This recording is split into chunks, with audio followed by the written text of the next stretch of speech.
大家好，欢迎收看《玩具玩具》，我是雾，我是江。今天呢，我们请到了我们玩院的乐高达人千豪，分享一些在乐高界很有名的一些达人。比较不同的地方是，我们要来问各位玩具人有没有这个问题：你喜欢什么样的女生？你有没有曾经有想过一个问题，就是说为什么他的乐高看起来都比较好玩？就是那种乐高神人自己的创作，为什么可以有这种乐高？因为看到桌上这些东西，这样有点自肥。今天这些桌上这些东西呢，都是我们千豪所创作的。今天我们就是来聊乐高的 MOC 的主题。MOC 是什么意思 ？MOC 就是 My Own Creation， 那中文意思是？就是我的创作的意思，就等于说。在乐高里面 ，MOC 是一个很迷人的一个项目，就是我们跳脱官方给我们的说明书的框架，我们去改造，我们去用我们自己的创意做出我们自己想象中的一些作品。今天我们就是要去看看那些超厉害的乐高达人的创作。所以这个是千豪的 MOC。这个东西呢，其实是因为现在很热，然后回家有时候你帽子脱下来之后会有一些流汗，你不想要直接把它收到衣橱里面，你也不想丢地上，就可以这样。哦，是帽架，这超可爱的，就是一个小小的帽架。这样如果你这样坐一排，可是我帽子超多的，好累哦。讲这什么话？身为一个乐高的 MOC 玩家，应该怎么样拼都觉得很开心的吧？我觉得要做 MOC，零件库存量要很大，而且你要分类得宜，就在零件的分类跟归纳也是一段漫长的路程。你要先建立好自己的资料库，然后才可以来进行你后续的这个创作。因为如果你用这个颜色，官方还没有出相对应的你要的形状的，那你就落赛。因为你拼到一半，你会发现哇，这个形状你非它不可，可是你没有这个颜色。那我们今天呢，就来介绍连千豪都赞叹不已的 MOC 乐高创作大师。真的算是一个分享，我觉得也不用因为说，怎么没想到这个，怎么没想到那个。我觉得这个只只是我们千豪的喜好。首先，我们的第一位擅长用井然有序的堆砌方式拼凑奇幻生物的 J 法。井然有序是怎么样？因为通常我们想到一些幻想的生物，就是我们会把它想成它的外观比较复杂，可是这个 J 法它很会用一些很整齐排列的方式去建构那些神话生物的外观，所以我觉得这是一个反差的魅力。如果对这个 J 法呢，对它的名字没有很有印象的话，我讲一个东西你就会原来是他，就是那个兰花魔神。原来是他！我记得玩具人那时候好像就有写报道，我看了之后我也好想买。它主要是用兰花的那个盒组做基底嘛，我原本以为是只要用兰花那一盒就可以拼出来，但没有，它还是有用它的一些其他的零件。可是其实这个兰花魔神，他那时候发表，然后很轰动嘛，然后到过了好几年，都还是有人一直陆续在分享。我自己觉得那时候应该算是风靡全球。这个 J 法本身也是乐高大师澳洲篇的冠军，所有兰花魔神啊，还有一个是我们之前也有介绍过的，就是哥吉拉传奇版的哥吉拉，颠覆你对乐高可能性的认知的一个作品。很厉害的点是它全部几乎都是深灰色的零件，可是它拼完之后你就觉得哇，这个层次感是非常的丰富。提到 J 法呢，就不能错过它算是一个最经典，他自己也觉得这个是他最具代表性的一个创作——海神打拱。因为这个海神打拱是他从2017年开始就有这个想法，他是说那个是他自己的一个堆砌的一个方程式。我们很常就会觉得乐高其实算是一个零零角角，你要堆砌一些比较柱状的物体，你要做出很圆弧的构造，或者是看起来像是蛇一样有弯曲的身体，这是非常困难的一件事情。这个 J 法除了神话的生物跟怪物之外，它对于场景的堆砌也是很有一套。像这个森林少女的这个无脸男，就等于说他把无脸男那种比较幻想的形体做出一个很好的勾勒。这是他这个整个场景，他后面用乐高拼出来那种浮世绘的风格，超强，看超强的。接下来要进入到我们的第二个大神，仿佛用来自 UC0079的高科技堆砌乐高的 C 类。之前那个解体降低的莎莎比买不到，还被骂爆。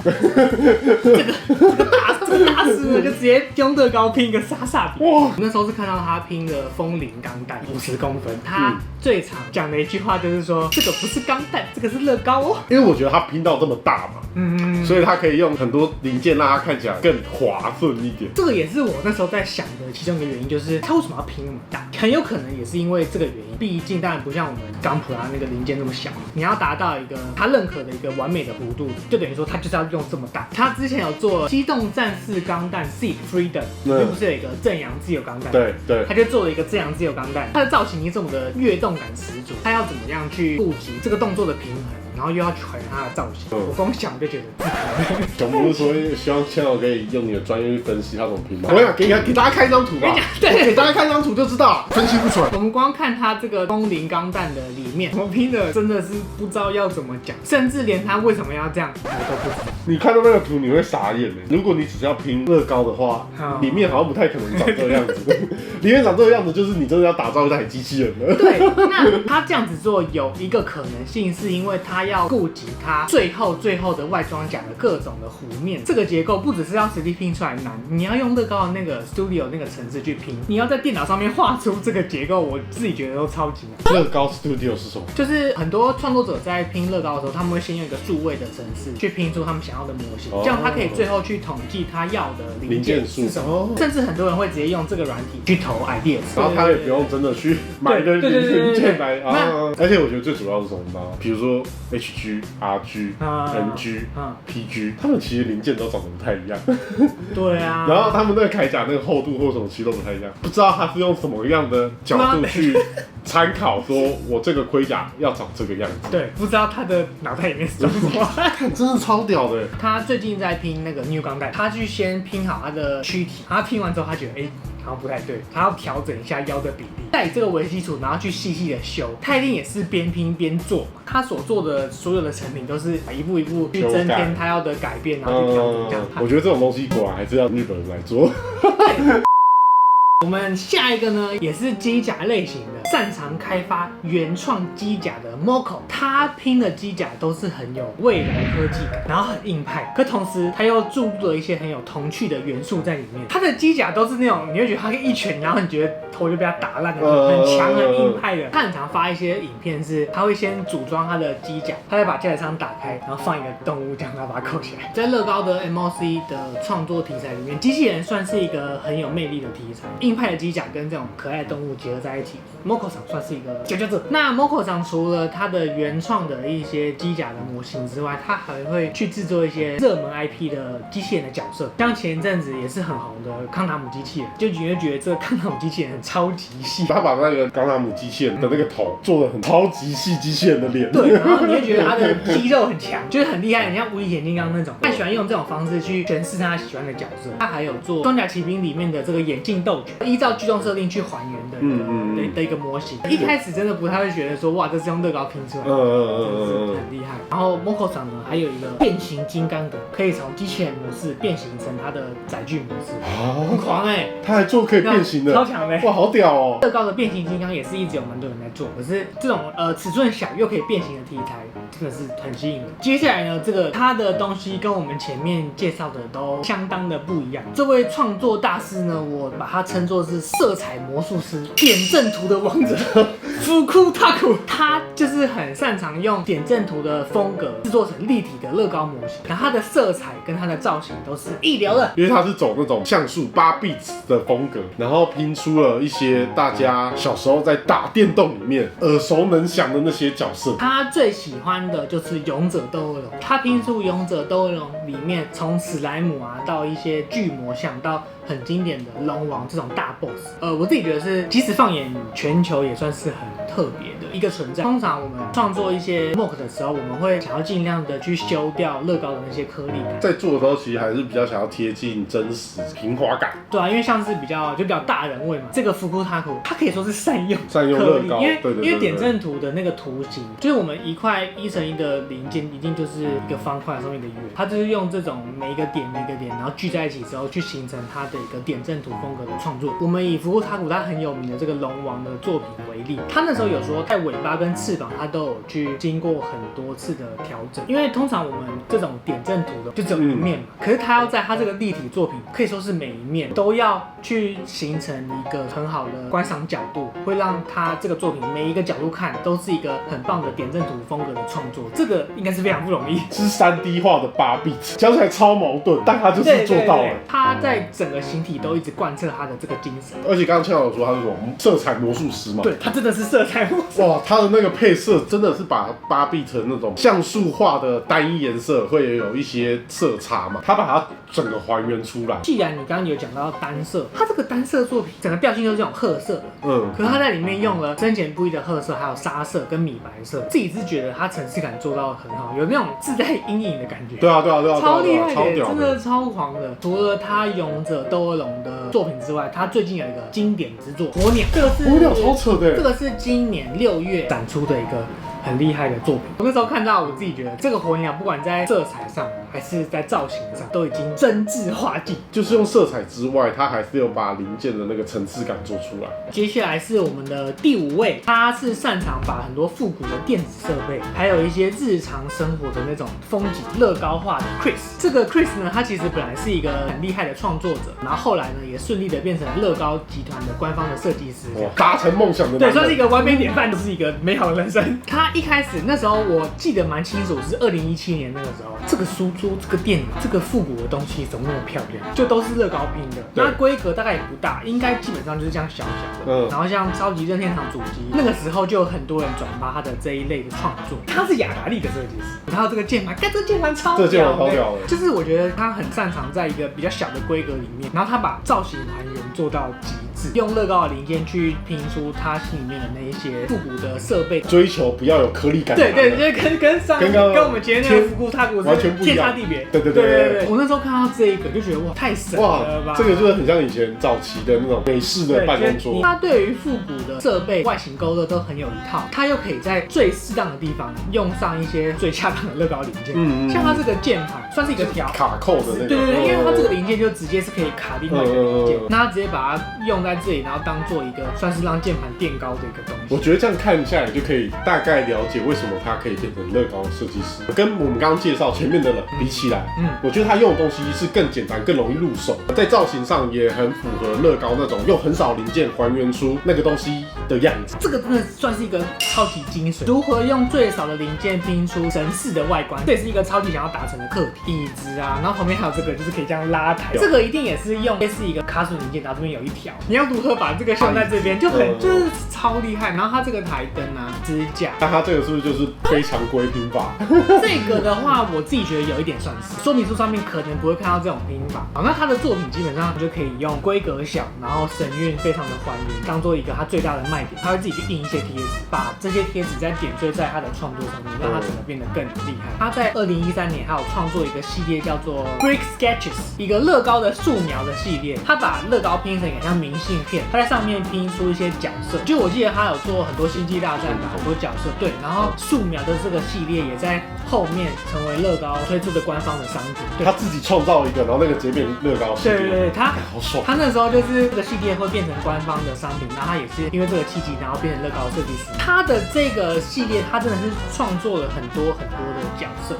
他后续也陆续创作了，像是雅达利2600，然后基路城，对，然后基路城也是他。街景的警察局跟自然历史博物馆，而且他最近有一个那个猫，宾士猫吗？对，宾士猫是他做的。对，下一个要介绍的呢，我自己觉得他是用乐高去达成他各式各样生活浪漫幻想。Andre， 他就是之前 Lego Ideas 后来商品化 A4 型小屋的设计师，听说是他的这个梦想的家。他设计了很多场景跟很漂亮的房子，还有一些是很复古、很帅的车子。然后我自己那时候看就觉得，这应该就是他理想的生活。他的作品也都是一些场景结合很漂亮的建筑，像是这个在峭壁边的这种小木屋，然后你可以走一个阶梯就到海边。生活要多爽有多爽的幻想。在他的作品里面，我们还会有看到，就是他把他的创作，然后放在一个很像就是鱼缸里面，这样就打造成一个水景屏的造景。在他创作的建筑跟场景里面，他也会创作一些蛮奇幻的作品，像是这个夹在悬崖中间的这个房子，下面有一个黑色的巨廊，然后叫做芬里尔，把一些他接触到的一些幻想的元素注入到他的作品里面，让他整个创作会更有魅力。他还会打造出很多像是露营车啊、古董车，还有一个很有趣的是这种公车，有点像是拆解，然后把它变成有点末日感的基地。那他这个创作也是很有想象空间。就如果想要看场景的一些描绘的话 ，Andre 的一定是可以得到很多的启发的。那接下来呢，就要进入到我们台湾的创作者的部分，他们算是我亦师亦友的角色。我们先讲全台湾最喜欢用 Friends 系列创造的创作者，就是乐高7号角色士四重奏的设计师为什么他最喜欢用 Friends 系列创作？在 Friends 系列里面有很多零件是可能我们一般玩其他合组也接触得到，可是那些零件的颜色都会很鲜艳，都会很鲜艳。他很擅长用这些很鲜艳的配色跟特色的零件去做出一些很有趣的创作。我自己觉得乐高7号他在人的比例还有脸孔的这一部分是很有他自己个人的特色。就拿爵士四重奏的那几个表演者来说，他们的脸堆砌的方式是我真的是想不太到的。他就是用有点几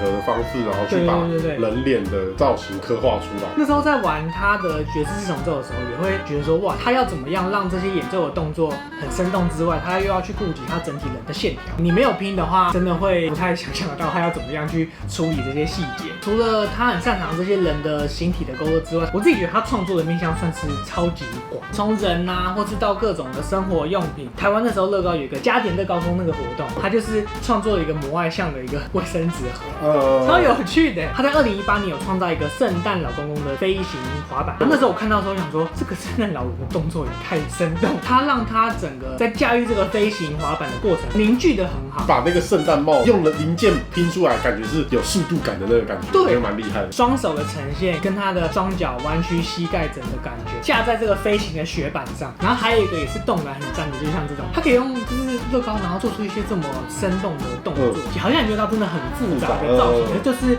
很精准，有点像是朱明老师的那种石雕的那种感觉。因为其实现在很多就是台湾乐高他们在办很多活动的时候，其实都会请乐高7号堆砌很多符合他们当时候想要展示的一些成品。我以为说是去当评审哦，不是，就是他们评审的话，我们千豪有当过评审，这就别提了吧。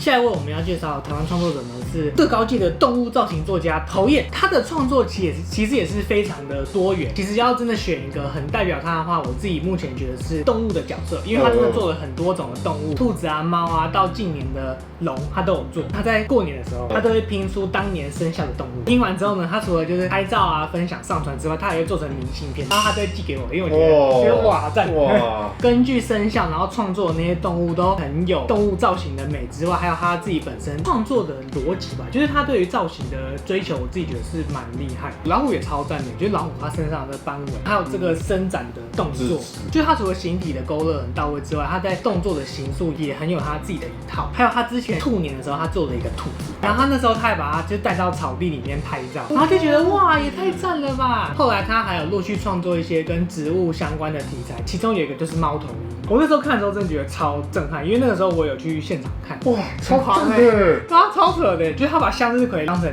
眼睛，然后中间身体的羽毛的构成啊，都是用花的零件，而且他底座是做一本书这样打开来，对啊，超强的，哇，好有想法哦。接下来我们讲他最近的一个创作叫做变土人，他那时候的设定是土是很珍贵的资源，然后他们把废弃的土壤放到这个变土笼里面，重新算是净化之后呢，就会从嘴巴里面跑出干净的土壤，然后他做出了一个很像，我觉得把机器人的造型的变色龙的感觉。对，那这个地方甚至也是透明的零件去做，运输车还是虫的，感觉这是一个未来，然后他人类要仿生，不然的话我们可能就会被攻击。接下来呢，要进到我们今天最后一个要介绍的创作大神，用各式各样的拼法赋予乐高生命的 J.K. Bricks。可是刚刚55直接说一个我觉得更好的，他直接叫他机关侠。机关侠，我觉得超级屌，超贴切。他就是用各种机关，然后做出让人瞠目结舌的作品。这个 J.K. Bricks 我放在最后一个原因，是因为他创作的这个形式跟他的表现手法是距离我来说最遥远的，而且跟前面8个人都完全不一样。机构联动这个创作的题材，其实也有很多人在做，可是你真的要在里面找到一个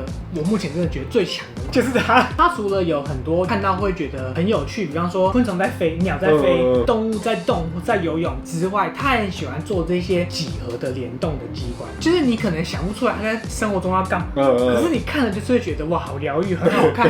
对，他也非常擅长做这种类型的创作，而且他对毫不吝啬的把它堆砌的过程都展示给大家看。你会想说，他的那个机构好像看起来都很简单，可是你要如何把这个机构造成的动作去把它放在你想要呈现的画面？我觉得这个对我来说，这个叫做应用。我非常的不会应用，我觉得太难。可是 J.K. Bricks 的这个机构，就是你会觉得它很自然。就跟你应用一个软体是一样的道理啊。你学会了这个软体，那你要怎么应用在各种你想要把它呈现的样子，那又是另外一回事。对，要玩那种机构的乐高，高中那个物理的运动的原理要学好。还有关于齿轮，你几齿，你这个齿轮转一圈，那你这个齿轮比较小会转几圈，或者是你这个齿轮比较小，它比较大，你转一圈这个会转1/4圈。你要高中这个我不知道，我只知道骑脚踏车大圈被踏圈会跑比较快，然后大圈被小圈可以踩比较轻松。我只有这种概念。它这个就是我小时候的那个这个消防的，它就一直往上，然后跑到最顶端之后，它掉下来，然后就持续。就小时候我们小时候不是有，就好像这种类似的玩具。我小时候不是有那个爬楼梯的玩具吗？对啊，它后面还有用个配重，你有发现吗？哇，好屌哦！还有一个那个球的，哇，好可爱，好可爱。你要怎么样去顾及这个斜度？就是你要一直去修正你的模型，然后它这边又做一个拉，可以再往上升，然后整个重复循环再爬回来。像这个我绝对不会用天才去形容它，因为这样的话就太失礼了。我真的觉得他一定是花了很大量的时间，然后做很多的实验，变成说各种有趣的机械的概念，在他的脑海跟创作里面都可以信手拈来的感觉，哇，超好看的，哇，好屌哦！可是这本身就是一个很疗愈，然后你不会用到的东西，可就是好看好玩这样。这个就很经典，我觉得它搭配人的话，我觉得很屌。我光要怎么样让他手跟上面的这个盘子。接球的盘子要让它怎么样去符合这个高度，而且就是这个高度怎么样是蹲下来的时候是夹住，然后站起来的时候是放开，对啊，有够夸张哎！因为有时候我找乐高的灵感就是 IG 上面滑，然后去找大师的作品来看，然后我就滑，为什么他们的乐高这么好玩？这就是我们这次的重点，人家花了多少时间在玩，这才是重点。就像人家会说，为什么玩具人介绍玩具比较好玩？就是因为我们。以上就是我们今天的这个算是我们初试提升的一个项目分享，说世界各地的乐高创作大神，希望之后我们也可以陆续看到更多厉害的创作者，因为真的很多人。今天我们有9位，为什么你知道我要选9位？因为第10位是你，因为第10位是你。千万不竟然真的有这种人吗？魔界原生队有9个嘛，9个都是厉害的角色，然后人类那个后来变成界灵的人类君王也是9位，所以我就找9位啊。今天我们介绍这9位，我们来先问问看55他最喜欢哪一个？你要我真的选，我也是觉得蛮难的，只能依照自己的喜好选。但是每一个真的都超屌。但如果以我的风格跟我这个个人的人生经历来讲的话，我最喜欢就是勇者斗恶龙哦，因为我就是一个烧包的人。你也想要变成色彩魔术师？色彩魔术师这名字听起来超屌，好不好？像我们最后一个介绍那个机关侠，它的东西就是怎么样，很适合在科博馆展出。如果是我最想要朝哪一个方向迈进的话，现阶段我是最想要这个 JK Bricks， 就是我们刚刚那个机关侠的那个方向去迈进，因为就是各式各样的乐高创作，然后你看你都会立马有一个很直观的感受。它的东西就是最初冒出来的想法就是好有趣，我觉得这个就是玩乐高对我来说最大的吸引力。我会想要让有时候我的东西呈现出来，可以让别人也有这种直观的感受。每一个这个创作者的东西真的都是各有各的特色，跟值得我们学习跟观察的点。这样，那如果你也喜欢创作自己的乐高的模型的话，欢迎各位玩具人去追踪他们。那今天这支影片呢，就是我们分享了9位呢在网络上的 MOC 的乐高玩家。如果各位玩具人呢，你们有在关注什么其他的创作者，也可以在下面留言让我们知道一下。那你这9位呢，最喜欢谁？也可以跟我们分享，我看你怎么选。那我们今天影片就到这边，大家记得订阅玩具人频道，小铃铛开起来，追踪我们的 IG 上面有更多幕后的花絮。喜欢这支影片，记得分享出去给更多玩具人看。那玩具，下周再见，拜拜。拜拜。我最近看到有一个很可爱的那个桌子，他就是买那个乐高的那个收纳盒，大的叠起来，然后上面放一个那个玻璃的。对，你有看到没有？我有看到，好想买。可是他那个时候我们讨论说他那个应该会晃，因为他没有，他那个不是固就压上去了吗？可是我觉得他的那个好像不是我们台湾有在卖。对，那个很大欸，它的是有抽屉的，台湾的只是盒子。对啊，对啊，我们好像没有卖抽屉的。我那时候也在想这件事，我们好像没有卖，因为我。